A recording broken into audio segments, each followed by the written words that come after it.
1971 दोहराने का टाइम आ गया है। 1971 में भी अमेरिका पूरी तरह से साथ दे रहा था, चीन पूरी तरह से साथ दे रहा था। 7th फ्लीट अमेरिका ने भेजी थी, क्या हुआ? बचा सकी पाकिस्तान को? नहीं बचा सकी। तो आप किस चीज का इंतजार करें? इसको लातों के भूत बातों से नहीं मानते। ये कहते ना कि हम डिप्लोमेसी ट्राई करेंगे, तो 75 साल क्या किया आप?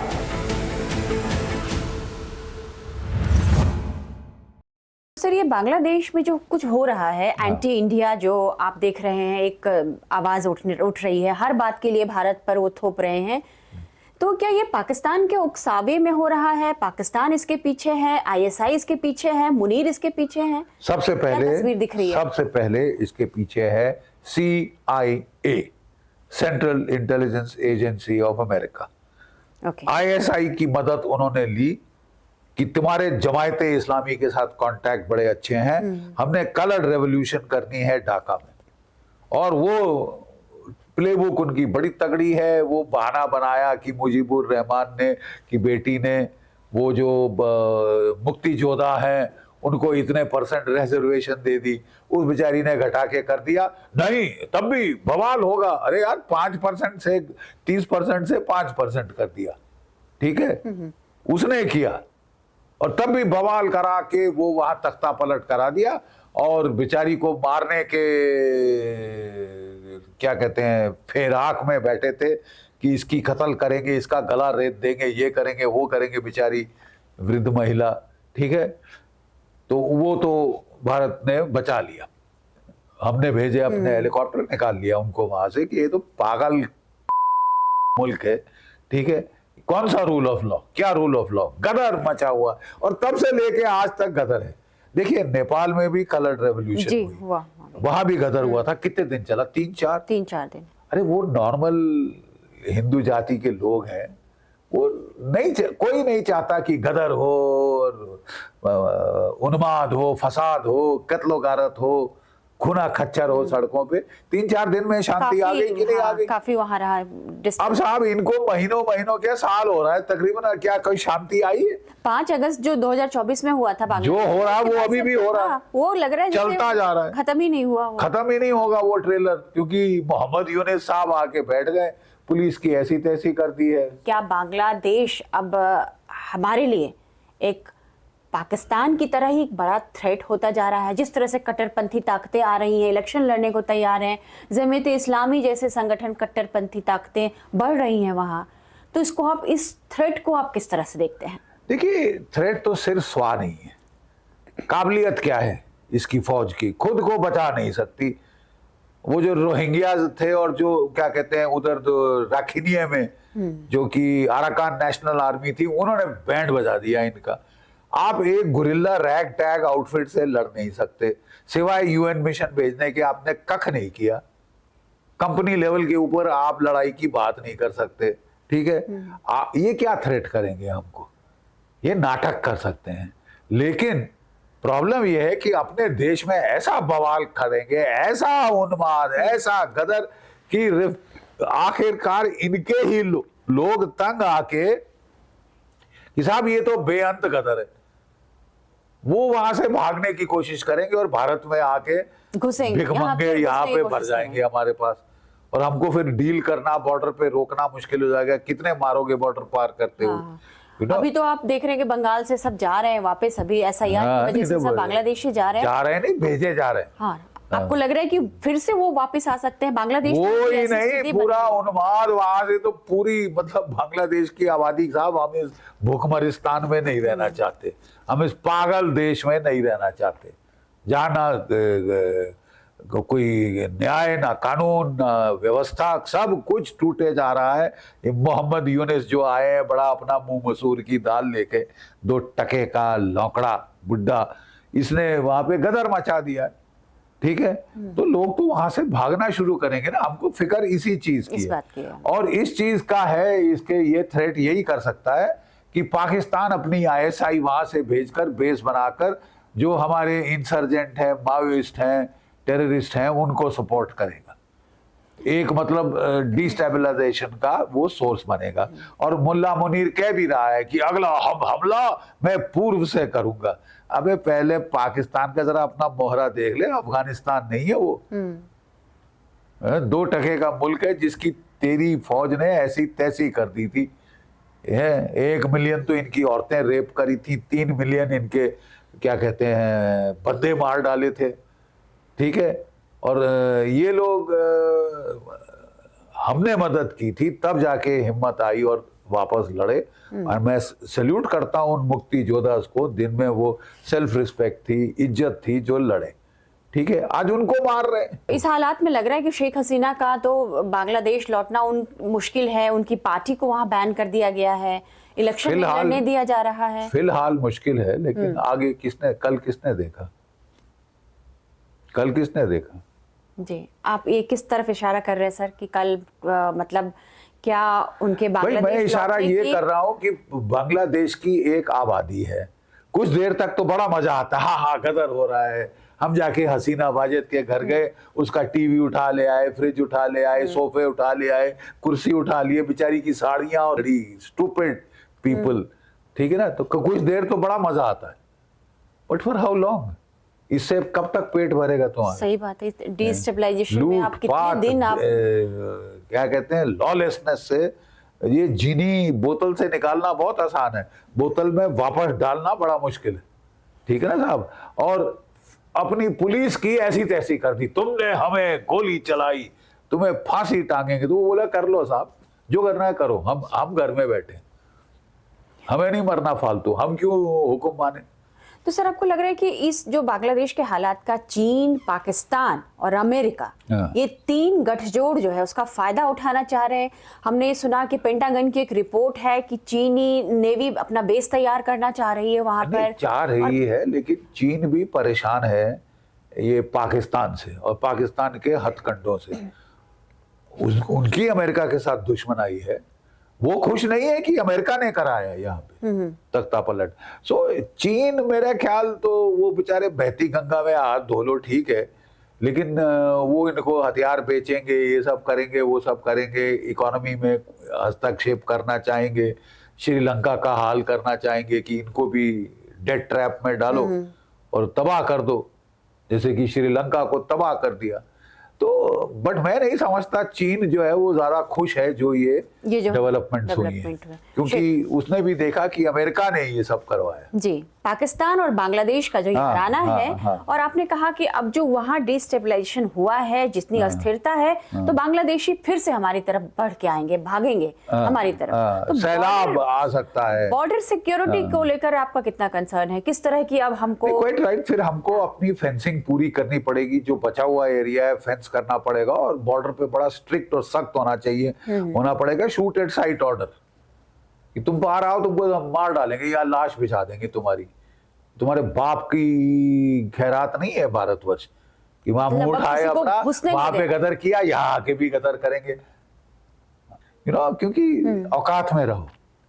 तुमको बोला है बिहेव योरसेल्फ, एक बारी प्यार से बोल दिया, 2 बारी बोल दिया, तीसरी बारी सख्ती से बोल दिया है, नहीं समझ आता तो हमको समझाना भी आता है, लेकिन तुम इसके लायक नहीं हो कि हम तुम पे अपना फौज का एक्सपेंडिचर करें, ठीक है। लायक नहीं, लड़ने लायक नहीं हो तुम, सिवाय बकवास करने के और कुछ नहीं कर सकते।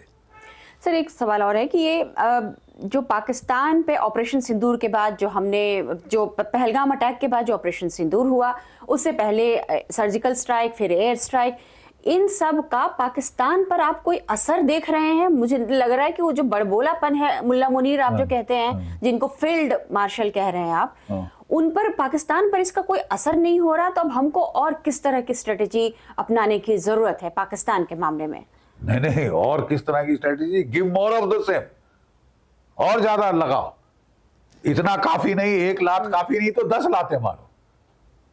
इसको लातों के भूत बातों से नहीं मानते, कि कहते ना कि हम डिप्लोमेसी ट्राई करेंगे, तो 75 साल क्या किया आप, इसका तो बढ़ता ही गया, ठीक है। हाँ, जब आपने किया क्या कहते हैं उड़ी की सर्जिकल स्ट्राइक, तो 1 साल 1.5 साल चुप रहा। जब आपने बालाकोट की स्ट्राइक की, 3-4 साल चुप रहा। अब ये जो किया है ऑफ सिंदूर, सिंदूर, हाँ। मार तो अच्छी खासी पड़ी है, लेकिन हमको फौज में सिखाया जाता है यार कि जब बॉक्सिंग में पड़े तो दिखाओ मत, दर्द सह लो, घूंट लो अंदर और वैसे करे जाओ, ड्रामा करे जाओ।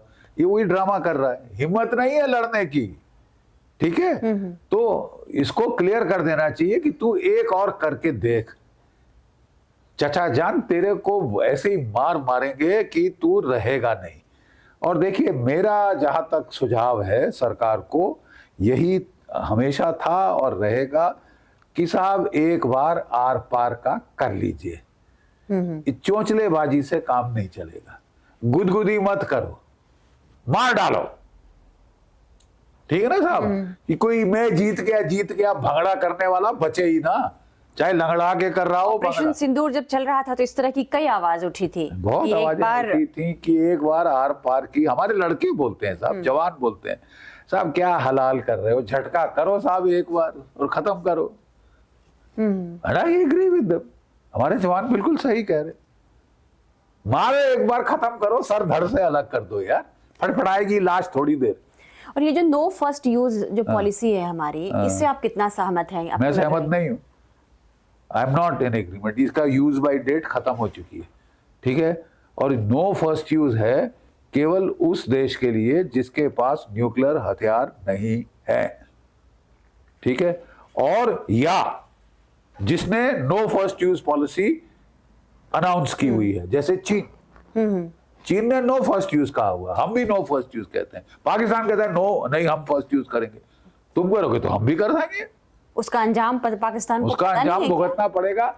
और देखिए, अगर ऑपरेशन सिंदूर का बिटिया एक लेसन था जो हमारे देश में अभी तक समझ नहीं आया, कि पाकिस्तान के न्यूक्लियर हथियार अब गीदड़ भभकी रह गए हैं, क्योंकि हमारा एयर डिफेंस इतना मजबूत हो गया है कि जो भी मिसाइल फायर करेगा 97-98% हम शूट डाउन कर देंगे, और जो 2-3% बचा है हम हमला करके इसके देश में जैसे किराना को ठोका, जहां न्यूक्लियर बॉम्ब का स्टोरेज है वहां खत्म कर देंगे। इसके जो फाइटर बेसिस हैं जहां से उड़ेगा न्यूक्लियर बॉम्ब लेके वो खत्म कर देंगे। इसके जो मिसाइल बेसिस हैं वो ध्वस्त कर देंगे। हमारी तैयारी और फिर भी अगर तूने एक भी चलाया, अबे तो तेरे को 200 मिलेंगे। हमारी तैयारी तो और बढ़ गई है सर ऑपरेशन सिंदूर के बाद। बढ़ेगी और बढ़ेगी, हमारी दिन दूनी रात चौगनी बढ़ती जाएगी, ताकि तेरी अगली बार तेरी तबाही कर दी जाए। और 1971 दोहराने का टाइम आ गया है। 1971 में भी अमेरिका पूरी तरह से साथ दे रहा था, चीन पूरी तरह से साथ दे रहा था। 7th फ्लीट अमेरिका ने भेजी थी, क्या हुआ? बचा सकी पाकिस्तान को? नहीं बचा सकी। तो आप किस चीज का इंतजार कर रहे? तो आपको सिर्फ तैयारी करनी चाहिए। ये 10 साल कांग्रेस सरकार ने एक जेट फाइटर नहीं खरीदा, ठीक है साहब। 10 साल वी हैव लॉस्ट। तो कोई बात नहीं, हो गया, अब पीछे मुड़ के तो नहीं देख सकते ना, अब आगे देखना है। जल्द से जल्द मेकअप करिए साहब, जल्द से जल्द मेकअप करिए, एज फास्ट एज पॉसिबल। और S-400 खरीदने की जरूरत है, खरीदिए जल्दी से, मैन्युफैक्चर करिए अपने देश में। Su-57 खरीदने की जरूरत है, अपने देश में मैन्युफैक्चर करिए। आपको बोल रहा है रूस कि ले लो साहब, डिजाइन ले लो, वो जो चेंज करना है करो, बना अपने देश में। रूस तो हमारा बहुत बड़ा अच्छा डिफेंस पार्टनर है। अरे वो 71 में भी आपका मित्र था जब आपने 2 टुकड़े किए थे, अभी भी मित्र है। अरे रिलायबल बंदे हैं, इन पे डिपेंड करो। ये अमेरिकन तो बोलते थे defining partnership of the 21st century, सिवाय धोखाधड़ी, सिवाय पीठ में छुरा घोंपने के इन्होंने कुछ नहीं किया। ये हमसे $1 बिलियन खाए हैं GE-404 इंजन हमारे तेजस के लिए। 2-2.5 साल हो गए, 200 इंजन देने थे, 2 नहीं दिए साहब। यानी पैसा हजम कर लो, माल मत दो। इसको धोखाधड़ी और चोरी बोलते हैं, चोर हैं ये। और फिर कहते हैं कि साहब हमारे F-35 भी खरीद लो। अरे एक बार ही ट्रेलर देख लिया मेरे आका, काफी नहीं है? तुम चोर हो, चोर। सर फ्यूचर में आप वॉर को, हाइब्रिड वॉर, साइबर वॉर, इस सब की बातें हो रही हैं, ड्रोन से अब युद्ध लड़े जा रहे हैं। हमने इसमें भी देखा कि तुर्की के ड्रोन भारत की तरफ आ रहे थे। हाँ। अब इस वॉर से लड़ने के लिए भारत की रणनीतिक तैयारी को आप किस तरह से देखते हैं? देखिए, हम तुर्की कितना के तैयार हैं? ड्रोन आ रहे थे, बरख्तियार ड्रोन आ रहे थे, बाइकर शिबा ड्रोन आ रहे थे, और छोटे वाले ये जो क्वाड कॉप्टर्स हैं वो आ रहे थे, चीन के विंगलुंग शिंगलुंग आ रहे थे। 90% वर शॉट डाउन, सारे परखट गिरा दिए के गए। वो घिरे हैं। आपको हरियाणा से पंजाब में, जी। से, हरियाणा से लेके गुजरात तक अंबार लगा। अभी भी बच्चे खेतों में मिले हैं, खेतों में मिल रहे टुकड़े हैं। मिले, जी। ठीक है ना। तो ये हमारा एयर डिफेंस इतना स्ट्रांग हो गया है। ठीक है, तो ये तुर्की के लोग मारे गए। जो ड्रोन कमांड पोस्ट था मुरीद एयरबेस पे, उसको हमने ठोक दिया। इनके ड्रोन हवा से गिरने टपक गए। जो तुर्की के अफसर वहां पे आए हुए थे उनको मार डाला जान से। तो तुर्की ये तो तू करके देख फिर से, ठीक है कि नहीं। चाहे तुर्की आए, चाहे चीन आए, चाहे ये आए, लड़ेगा पाकिस्तान। तेरे को हम लातों के भूत को केवल एक इलाज है, एक लात से पेट नहीं भरता, 10 लातें मारो। 10 से नहीं मरता, 100 मारो जब तक मरना जाए। तो आप मान रहे हैं कि हाइब्रिड वॉर और साइबर वॉर के लिए हम तैयार हैं? हमारी We तैयारी should be prepared to fight full spectrum war, full spectrum. From we should be prepared to fight from the conventional level to the kinetic level to the hybrid level of information war, cyber war, electronic war. ये सारा हमको लड़ने के लिए हमको तैयार होना चाहिए, और हमारी महारत हर क्षेत्र में बढ़ती जा रही है। बहुत बहुत शुक्रिया सर। जय भारत, जय हिंद। जय हिंद। डिजिटल टॉक में सर आप हमसे हमारे साथ जुड़े टाइम्स नाउ ना भारत के डिजिटल प्लेटफॉर्म पर, इसके लिए आपका बहुत बहुत धन्यवाद। आपसे इतनी बातें की हैं, मुझे लग रहा है कि ये बातचीत अभी शायद 1-2 घंटे और चल सकती थी, लेकिन सर को कुछ ज़रूरी काम है, उन्हें जाना है, और हमारा भी अब वक्त हो रहा है। तो हम आपसे फिर से मिलेंगे किसी एक खास मेहमान के साथ। लेकिन आज GD बख्शी साहब का बहुत शुक्रिया, जिन्होंने हमें भारत की राष्ट्रीय सुरक्षा, भारत पाकिस्तान और बांग्लादेश के ये जो पाकिस्तान और बांग्लादेश के जो संबंध हैं, अभी जिस तरह से याराना बढ़ रहा है, उस पर उन्होंने बहुत बात की है। और उन्होंने बताया है कि हमारी डिफेंस की, हमारी ताकत, हमारी रक्षा तैयारियां किस तरह की हैं। कई मुद्दों पर हमने बातचीत की है। तो आप बने रहिए हमारे साथ टाइम्स नाउ ना भारत के डिजिटल प्लेटफॉर्म पर।